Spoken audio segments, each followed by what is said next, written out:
Welcome home is coming back in style. After 20 years, those words sound good to me. Without a welcome, some vets just turn wild, and some just want the world to let them be.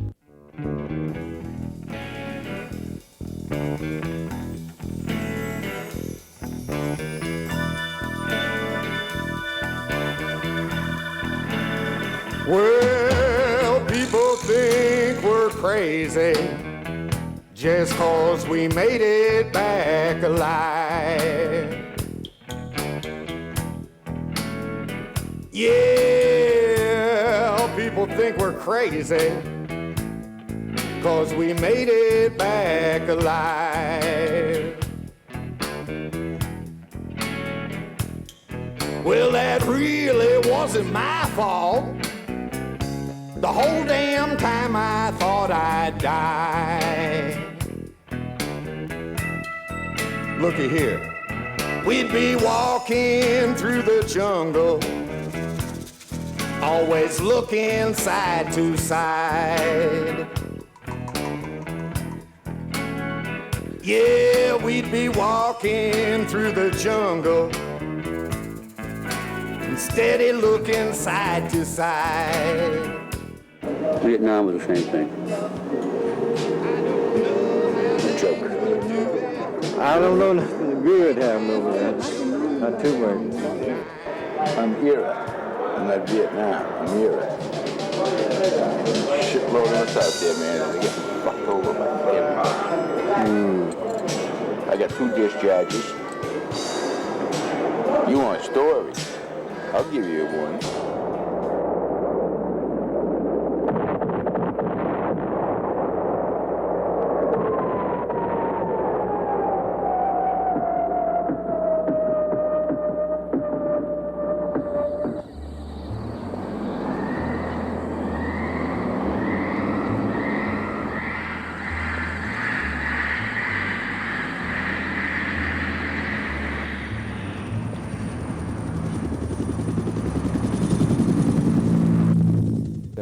Homeless veterans. To a vast, I would even say majority of the American public, is something that does not compute. They really don't know, they don't believe that there are homeless veterans or that there are homeless veterans that can be helped.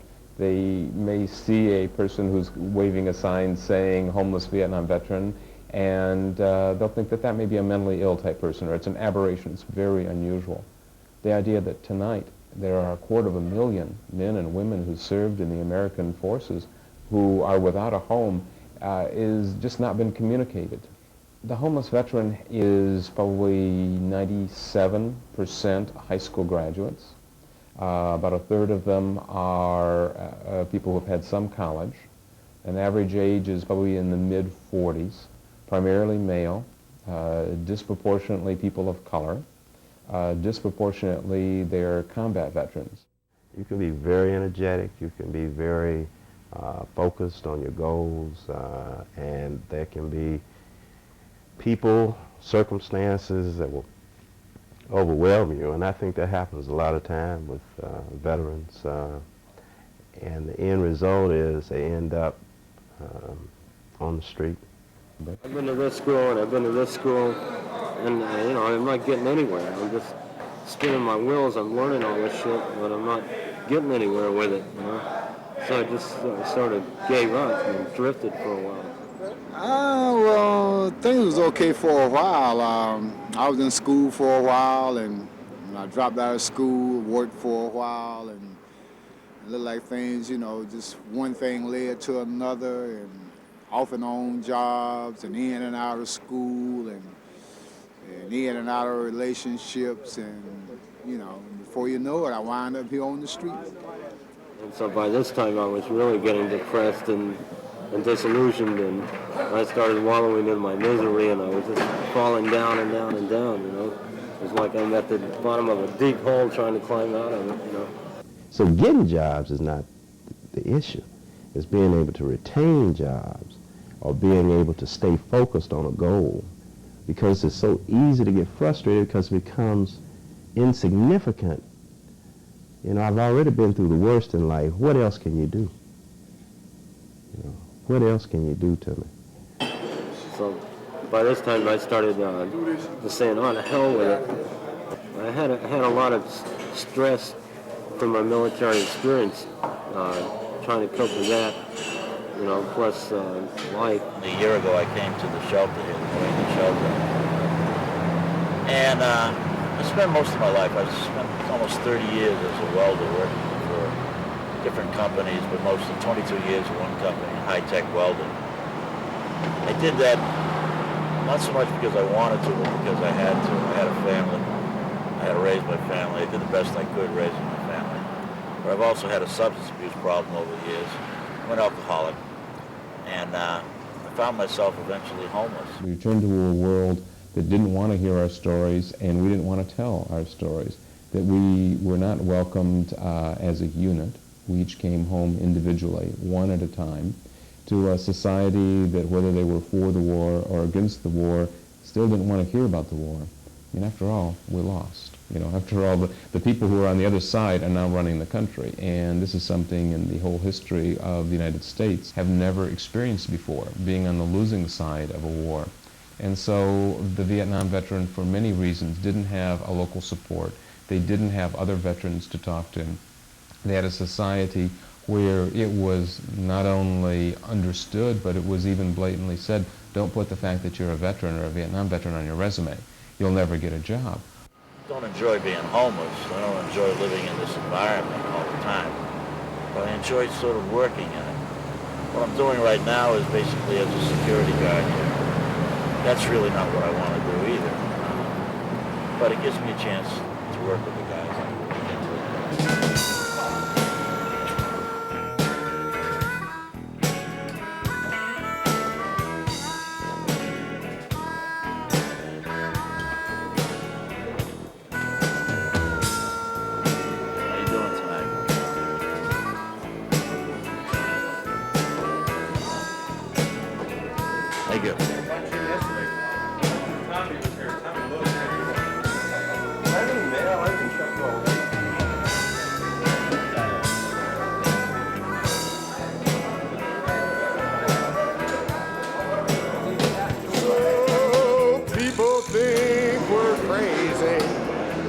Just 'cause we made it back alive. Everything in life happens for a purpose. I don't know how or why, but when I found myself here, it was like I didn't have to weld anymore. I just, for some reason or another, this is the kind of environment that I feel best in right now, believe it or not. They really thought they had a contract with the government. Okay, I'll give you my life. I mean, you're really kind of giving yourself as a slave. I mean, you're turning over everything in your life. You have no more free will when you join the military. Where you go, what you do is up to the military now, not you. In return, there was this implicit contract that the government's going to take care of you. That once, you know, your military service is over, you would be a veteran, and the government is going to take care of veterans. And these are very proud, patriotic people. I don't think I know of any group of people who are, you know, will come closer to tears when they hear the national anthem played or when they see the flag. These are people who have an unrequited love for America. They love this country. They served this country. They were proud to do it. You know, what's our country doing for them? They just never thought that they'd be let down. My ex-husband he's dead. I had a 3-month-old daughter. I don't know nothing, but I know they gave me a check one time, and that was it, to help me. Now my daughter, she's grown now, she's married, and I'm homeless. I don't think I've ever met a homeless vet that was homeless for a reason. It was always 2 reasons, or 5 reasons, or 7 reasons. It's a combination of different reasons. Well, it contributes to a lot of things, man. I guess, you know, sometimes things don't go your way. Sometimes you get caught up in the drugs, you get caught up into the alcohol things, and you get your priorities all mixed up, and you know, it's just something that happens. There does seem to be a large proportion of Vietnam-era veterans who are victims of post-traumatic stress, who are homeless, and that it might be a good idea for veterans agencies to prepare themselves for this problem. And that seems like a kind of backdoor way of recognizing that perhaps the majority of 230,000 Vietnam veterans who are homeless are probably combat veterans, probably were subject to extremely high stress levels in Vietnam.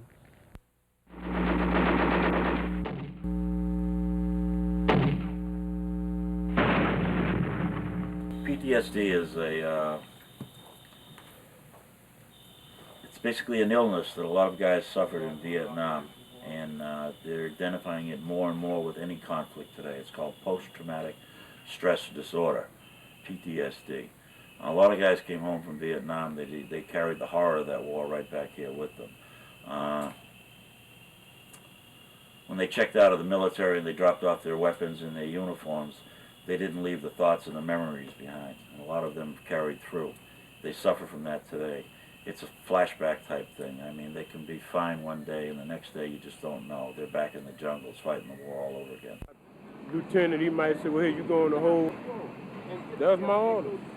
My order to go down there and kill every last one of the kids too. And to be honest with you, a couple of times I wouldn't kill the kids. I mean, little babies, they kill all of them. And I come back up, he said, everybody dead. I said, yeah, but they had little kids. I didn't, you know, I couldn't do that, man. That's what bothers me now, by killing little kids. I don't, you know, when I was young, you know, I don't know, hey, that kid might have been adopted. I don't know. You know, might have been governor, or, you know, China, I don't know. Probably the most important thing for the American public in general to realize is that homeless Vietnam veterans are victims of a war which affected all of our lives. Everyone of my generation was affected by that war. And in a sense, it's a source of stress for all of us.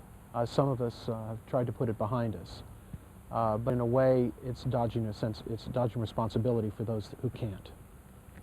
To look at a homeless Vietnam veteran and expect them to solve their own problems is kind of a way of saying, hey, I solved mine. But in essence, those that are homeless, it would appear from all the most valid of the studies, the few studies that have been done of homelessness amongst Vietnam veterans, that most of those veterans are victims of post-traumatic stress or substance abuse, whether alcohol or drugs, that are related to post-traumatic stress. Yeah, well, you know, like I said, I don't know exactly what God's will is for me, but I know this is not His will. And whatever His will is, hey, man, if I done tried the drinking and the drugging and that wasn't God's will, then I'm willing to try anything that is His will. Because it can't be nothing. This is it. This is the absolute low right here, man. Nothing can be worse than this. And if I tried this, you know, I'd try anything, man. You know, because this is the absolute low right here, man. This is the low point of my life right here ever, man. Out of all the things I've ever done, this is the lowest point of my life right here, man. In many cases, I think I would really have to admit that if I were homeless, I would probably abuse substances.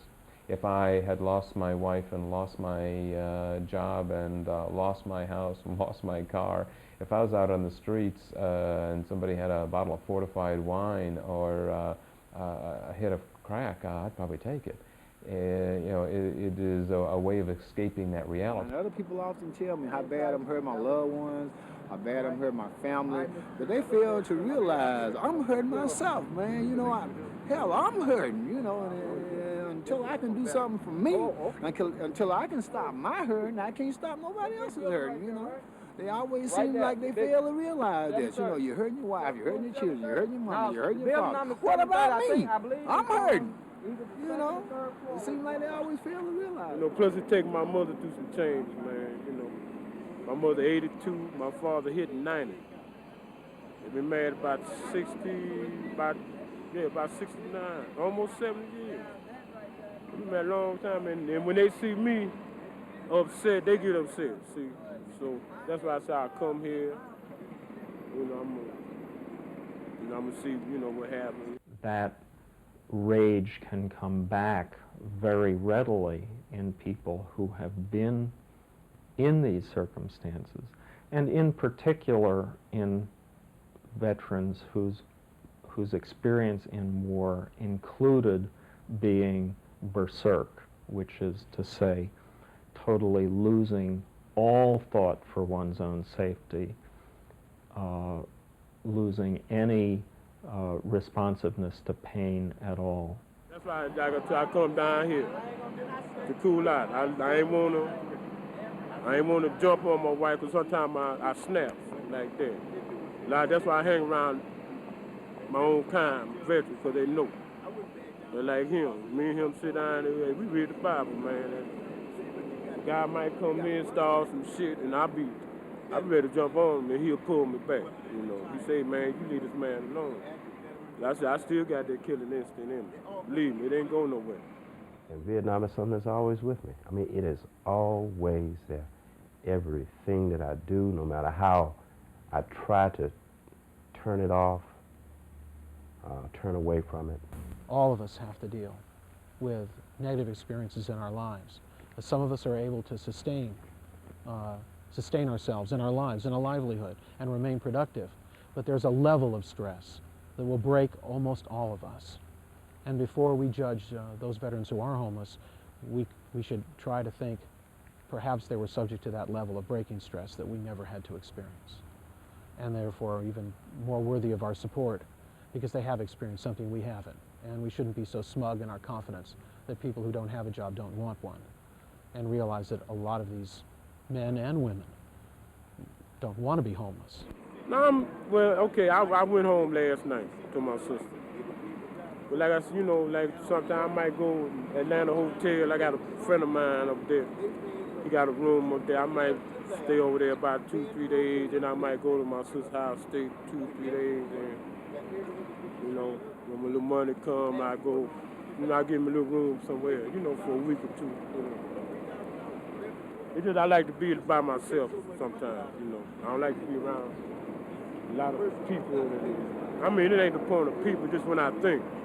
You know, I just like to walk to myself. I go in the library and I just sit down. I don't read a book or nothing. I just sit down, close my eyes like that. I'm at ease then.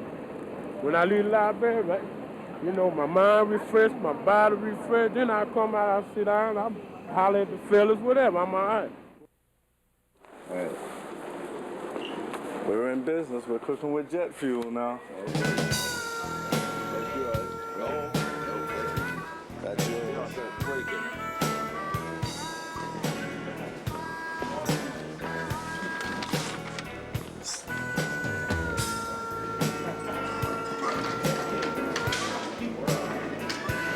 Now we're in business. We can do this. Yeah. Ready? There's some, did you get the cigarettes? Yeah, I got them. Thank you. All right, you got a piece of mail. It's not a bad place. Ken Smith is the president of the Vietnam Veterans Workshop, which is the parent organization of the New England Shelter for Homeless Veterans. He has a saying that he uses quite a bit, and I like it. It says that we're not looking for a handout, we're looking for a hand up. And that's the main philosophy basically behind this whole thing. We're not looking for the handouts, we just need a hand up. Sometimes you just need that helping hand. That's what we're trying to provide. Came in homeless. Yeah. Came in homeless. I didn't have a place. I came in about a year ago. You know, and I'm on staff now. I live upstairs.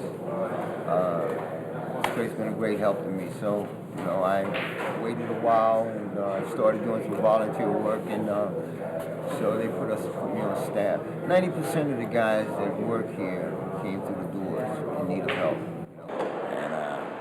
Just like any program of this type, when we first came into the neighborhood, we were rejected and nobody wanted us. But now we've become one of their best, their best neighbors, and we're well received in the area. None of our vets are out there laying on the street, or none of our vets are out there with cups in their hands. First, it's not allowed, and second, none of them do it. And so basically we do our own policing, which makes the business community pretty happy, because we don't have, like you might have in some other cities, and people laying around outside or anything like that. We don't allow that. No pep talk yet? No pep talk? Mama head? Come here, mommy head. Hey, Marc. The deal is yesterday. They're expecting a bunch of homeless veterans. I enjoy nothing better than kicking their ass. I love to have them see us come by and be very impressed. Maintain decorum, honor, and dignity at all times, okay? All right.